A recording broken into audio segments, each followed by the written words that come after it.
Thank you. Ladies and gentlemen, the next program will follow in just over a minute. Hey, you can't do that here. Can't do that here. Quiet. The next program will follow... Off it. Shut up, I'm on the air. Sorry about that, mate. Sorry about that, mate. So we've got to build a prefabricated bungalow, yeah? Prefabricated bungalow. Well, I'm not moving. Please yourself. Let's get on with it, then. Sorry. Right. I shall just carry on as if nothing were happening. So will we? Sorry. Right. Ladies and gentlemen, mark out the foundation. Mark out the foundation. Right. Sorry, that I'd like to remind you next week at this time. Right, just spit it round there. Spit it round there. Special concrete from the Royal Albert. Right, pass the concrete. Right. Good. Yeah, now let's have the back wall. Right, there it down.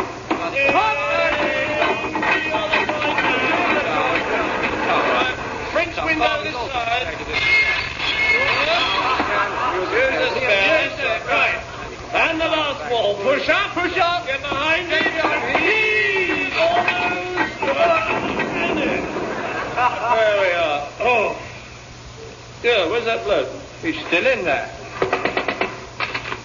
I'm sorry, I'll read that again. Fair enough.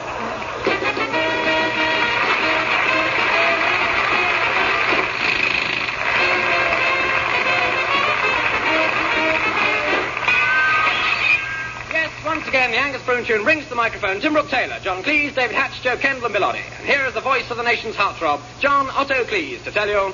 Oh, the Broomy, the Mimi.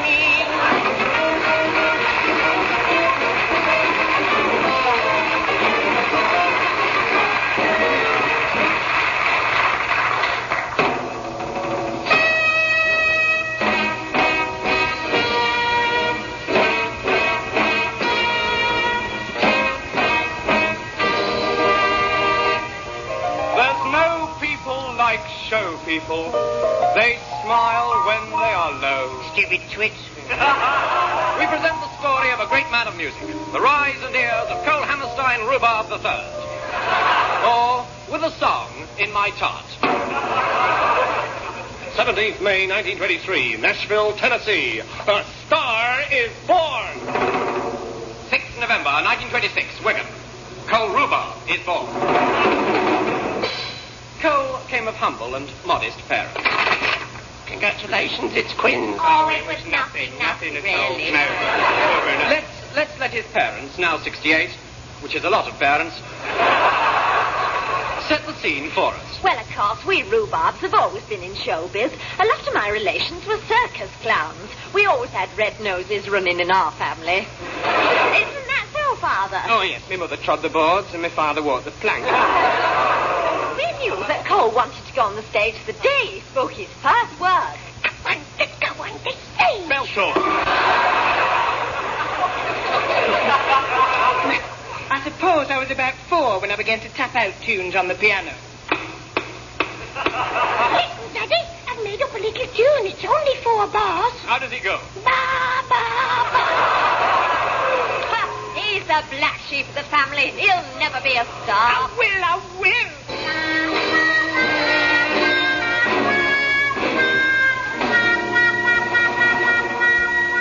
And so Cole decided to make it on his own. Come in. Are you an agent, sir? I certainly am. I've been 30 years in the business. Of course, I'm retired now. I used to have a dog act. Murphy's Performing Dogs. Well, sit down. Sit. There's a good dog. I mean, there's a good man. Well, what can I do for you? Hup. Beg your pardon? So sorry. I've really got out of the habit, as the monk said to the actress. Hey, hup. Doing the act. Hup. Hey. So sorry, do carry on. Well, look, I'm a songwriter. Hurry up. Well done. We'll make a poodle of you yet. But to write songs. So much the better. Who ever heard of a poodle writing songs? What an act. Now, just jump through this hoop and sign here. Oh, my pen's running out. Oh, yeah. Bye-bye, pen. Bye-bye, pen.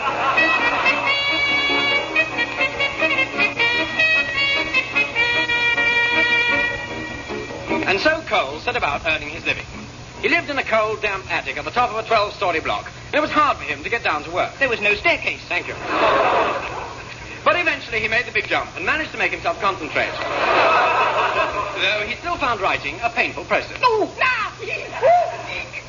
Yes, well, hard work always has its just reward. very true. My goodness. And at last, in 1947, Cole Rhubarb wrote... I'm in love with your beautiful eyes. I'm in love with your red rosy At this stage, he was still a slow worker. But in 1949, after 2 years' effort, he came out with... I'm in love with your beautiful eyes. I'm in love with your rosy red feet. But still, Mr. Murphy was not satisfied. Rhubarb, you're not growing. I shall have to force you. Oh. I want you to sing your own song. I'm booking you into cabaret at the tea room of the Society for Members of the Order of the Garter. They're all served. Ah, it's a nightclub. Right.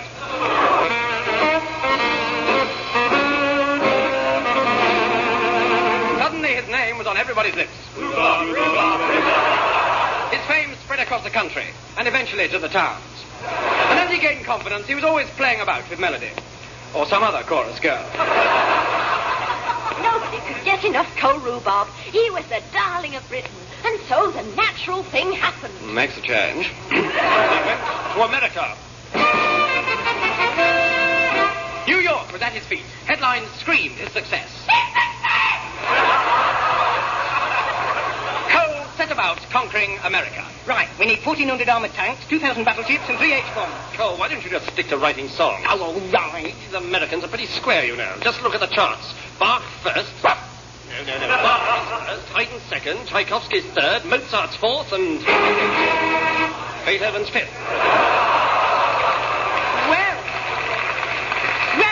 that'll have to change. I know, I've got it. I'm going to write songs that make people aware of all the cheapness and horror in the world. But there isn't much cheapness and horror in the world. There will be when I've written my songs. And so every morning he used to wait for the headlines. Rockefeller Center burnt down. Beep, beep, beep, beep, beep, beep. New York electricity supply cut off. Beep, beep, beep, beep, beep, beep, beep. Temperatures down to 0. And immediately his lyrics reflected the news of the day. Oh, the Rockefeller Center burned down. Beep, beep, beep. New York electricity supply cut off. Beep, beep, beep, beep. Temperatures down to 0. Yes. His output was amazing. Let's remember some of those fabulous melodies.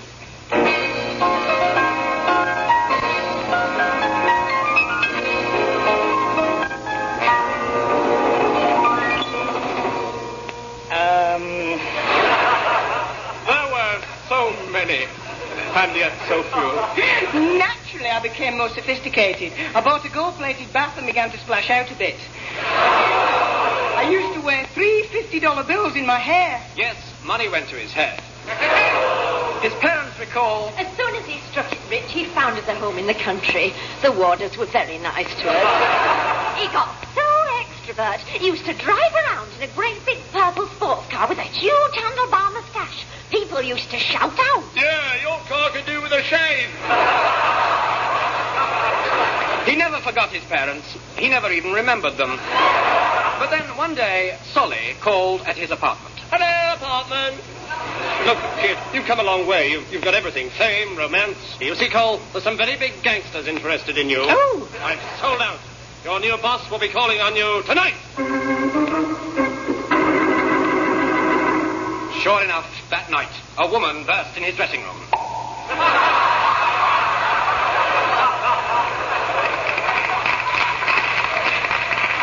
And then something wonderful happened.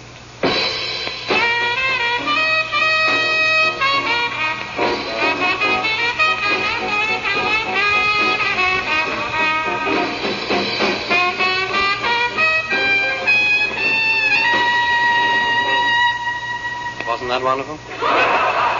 Hey, that's something wonderful with me. I didn't know you could play the trumpet. Oh, what's an innocent kid like you doing here? Let me shield you with this thing I play tennis with. I know, it's a protection racket. You're right. Bugsy Moran sent me to blackmail you. Oh, I'm sure Bugsy isn't after me money. Seems rather a nice fellow. He's the one with that delicious red tie. That was his tongue. I can't believe that of him. But it was true. Cole Rhubarb was being offered wealth at the price of crime and corruption. How could he accept such a despicable offer like that? By saying yes. Yes, like that. He began to make records with the backing of the gangsters. I love you, I do. Yeah. And a rotten backing they were. Cole was big money now. Rhubarb shares were rocketing. Rhubarb stocks were soaring. Rhubarb bonds were booming. But then came the Wall Street crash.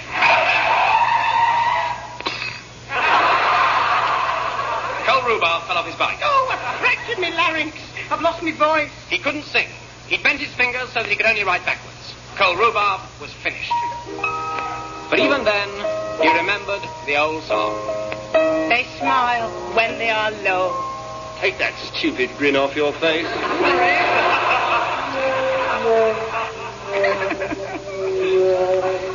3 months later, penniless, he returned to England, and he sat in his dingy attic in Wigan. There was a tap at the door, and another at the window, and another by his bed. His spirits were low, and he was almost out of beer, but he drank and drank. Within a year, he was a waterholic. Then, 7 years later, his mother sent him a note. It went. Perhaps it will help you to start writing songs again. Keep fighting, lad. I hate to see a rhubarb crumble. And so he did start again.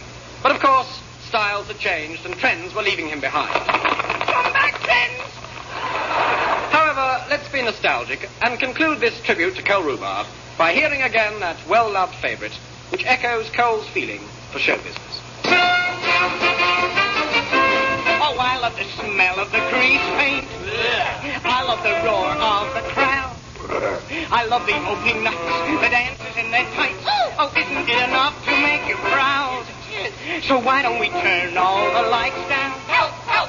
Why don't we strike up the band? Throw me my old straw hat. Show me my walking cane. Oh, look, a walking cane. Oh, give me a great big hand. Yeah, where'd you want it? I love a show. I love a show. I love to go out every night and see a show. Oh, well, I love to see the lady on the trampoline. I love to see a stripper when it gets obscene. I love the sight. Morecambe and Wise. Oh, how I love it when they throw the biscuit pie. I've even got a radio, and just now and then I listen to I'm Sorry, I'll read that again. And even when the audience goes, I love a show, I love a show, I love a show. I love a show. I love a show. Oh, how I love to take a girl out to a show. I took her to the cinema, though her mother said no. And you should have cinema when her ma got to know. I love the booze. I love the queue. Why do you wear bones on your shoes? Footlights. Oh, I love to see the ferrets on the flying trapeze. I love the Timber Tailor and I love John Cleese. I love it when the critics let you know. I love a show, I love a show, I love a show. John Cleese playing the spoons.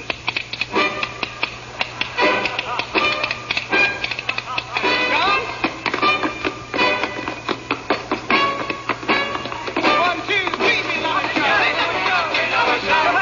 Oh, how we love it, for a very good show. Whenever we're on radio, we keep it pure. Nothing risky, nothing naughty, but rest assured, we'll go about as far as we can go. We love a show, we love a show, we love a show.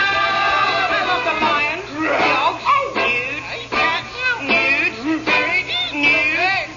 I'm the king rats. Oh, no, no, no, no, no, no, no. I love a show, I love a show, I love a show.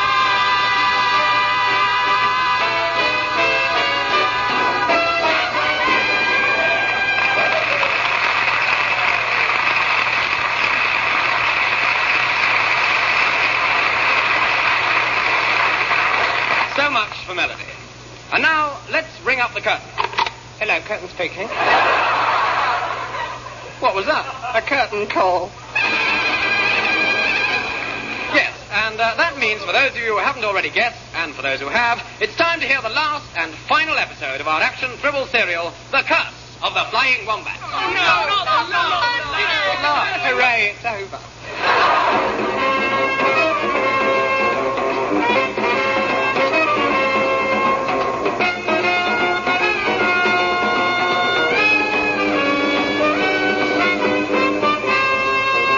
The flying wombat set to sea all in the month of humour. The green eye for to seek, at least that was the rumour. The flying wombat. Hang on. What's all that? Push off. Our heroes, Tim Brown-Windsor and his friends, were hot on the trail. It's hot. On the trail of the green eye of the little yellow dog. They'd almost reached Kathmandu when they were lured to the cottage of the sinister Scotsman, Carrick McFergus. As they sit by the fire, he begins to entertain them, and they relax to the sound of music. After a couple of reels, they are almost asleep. Oh, what a boring film. Fiona and Tim huddled together and dozed. Grimbling climbed on Lady Constance's knee and eventually dropped off. But after a while, they were all snoozing. Now's our chance to ackle struther them and steal that crummaculics. No, Feather, not the crummaculic. Nay, Ginny. No, Nay, the crummaculics. No, not the crummaculic. No. Incidentally, those of you who are not familiar with the crummaculics, I refer to Chapter 14 of Angus Prune's excellent dictionary of the Scottish vulgar tongue. Those of you who are familiar with the crummaculics, shame on you. Right now, Ginny, let's go to the Sassenachs. What? No. Where's my duck? Ah, there he is. Come on, let's put an end to them all. In the silence of the night, the sinister twosome creep cat-like to the kitchen door. Yes. Slowly they open it. Yes. Softly they close it behind them. Yes. They pause and listen for any sound from the sleeping guests. Yes. Cautiously, carefully, they creep into the room. Stealthily, they glide among the sleepers and stand silently above them. And then, boom! We do apologize.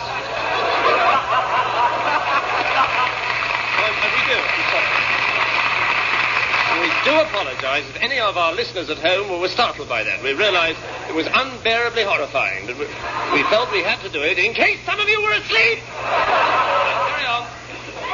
The sudden silence stirred the guests. Lady Constance woke up grimbling. Grimble. What's going on? There's a man in the room. Ah, could be.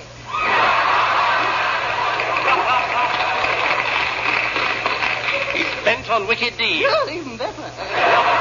You don't understand. This might be the end. What a way to go! Almost savagely, Lady Constance threw herself at McFergus. He moved like lightning. He escaped, but not before Lady Constance had whipped his kilt away. Well, we've seen the end of him.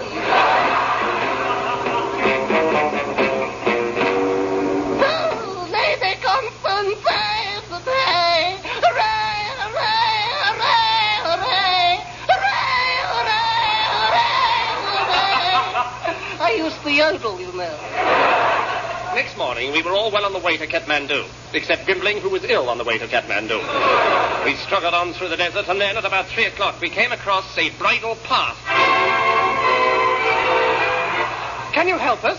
I can lend you some horses. Ah, you must be the groom. Of course. We were soon mounted, and very nice we looked too. At 5 o'clock, we stopped at a little cafe at a crossroads for muffins and a nice cuppa. Ah, a T-junction. And at 6 o'clock, we reached the end of the road. Oh, it stopped. It's all right. Look, there's something here. What is it? A city. Oh, yes. Ah, Kathmandu, city of my dreams. Are you quite sure? Yes, read the notice over there. Ah, it says, Kathmandu, city of your dreams. Please do not snore. Remember, Sergeant Wong told us we'd find a clue to the green eye at the old Cock and Bull, the worst pub in Kathmandu. I wonder where it is. Sir, I found it. Oh, good. Press the doorbell.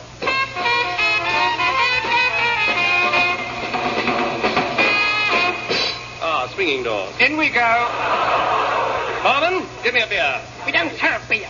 Whiskey? No. Wine? No. Gin? Vodka? Cherry brandy with a mouse in it? No. We don't say this is the worst pub in Kathmandu for nothing. All right, here's a pound. Oh, thank you. This is the worst pub in Kathmandu. There, now we're looking for the green eye. We were told to come here. Well, I'm afraid I can't help. But do you see, the chorus girl's dressing room? Yes? Well, it'd be a good place to look. Is the green eye in there then? No, but it'd be a good place to look. Perhaps I should introduce you to the High Priestess of the Ancient Order of the Little Yellow Dog. Would she be a good place to look? I'm afraid not. But I'll call her over. High Priestess. Hi, barman. In a few moments, I'd obtained the information I wanted. At last, I knew where to get it. Then I asked about the green eye. She took us out into the dark streets. This is Little Dark Alley. He'll lead you now. And if anyone needs a haircut, he's your man. Yes, I'm an Alibaba. Come. I will lead you to the shrine of the green eye. Soon, we were crawling on hands and knees. I crawled on Grimbling's hands and Fiona crawled on my knees. Annie led us to a scented garden. It seemed to have a strange effect on me. This is the famous, fabulous, scented garden, where everything is good and fabulous and beautiful and best, and where everyone's rich and famous and happy. It's magnificent, sensational. He's raving. Yes, Alice in Wonderland. Then, suddenly... Look, an enormous door. How extraordinary. Why? There's no house there. Yes, there it is. It's a very small house. I know what's on the other side of that door. What? A doorknob. Let's open it and see. Hello there. This way for the Green Eye, the little yellow dog. Please have drop change ready. Children, half right. Good heavens. A graceful little dwarf. Yes, a stately gnome. Great. Well, I never did. Congratulations. You're the 10,000 villager this year. You can see it free. Hooray! Good. Right, here it is. In this box. Suddenly, Captain Cleese leapt forward and snatched it away. At last! At last, and I have my grasp, you fools! You blind fools! All my life I've waited for this moment all the year to see in search of the great yellow dog. But now it's mine, you hear me? Mine, I tell you. Mine, you fools! All mine!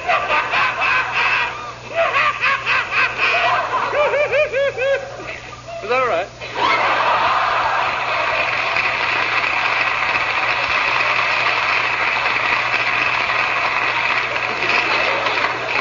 Captain Cleese! Wrong, Brown Winter. The false chin had you fooled, didn't it? Yes.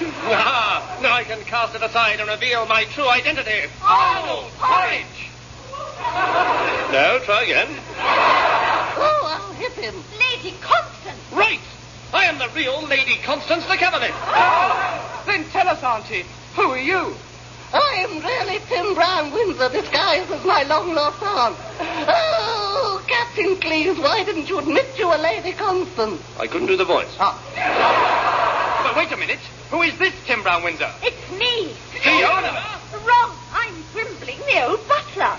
And I'm really Timothy's fiancé. It's all off. And who's Nosebone? That's me. Colonel Clutch Oh, well, I think that's everyone accounted for. Oh, no, it isn't. Masher Wilkins. Wrong again. I expect the voice had you fool. Right, now stand aside and let me through. I'm taking the green eye, and then I plan to make good my escalope. Escape. Oh, all right.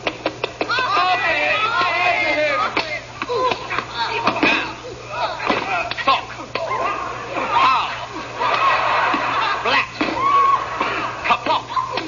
Hello, what's all this here? What's all going on here, then, if I may make so bold? Constable, seize this man. No, thank you, madam, not while I'm on duty. But you must charge him. Very well, that'll be 12 and 6, please, sir. But he's got the green eye. Well, they look blue to me, sir. Very nice, too. No, it's in that box. What makes you so sure? Open and see. No. Open the box. Open the box. All right.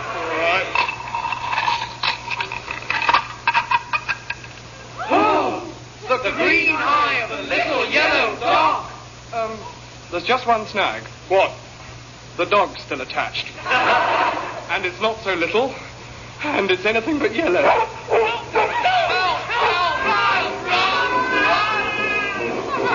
Will they escape? Is this the end of our heroes? Will they be savagely nibbled by the immense anything but yellow dog? Is this really the last episode? What on earth will we do next week if it is? Go on, smash it. Bye.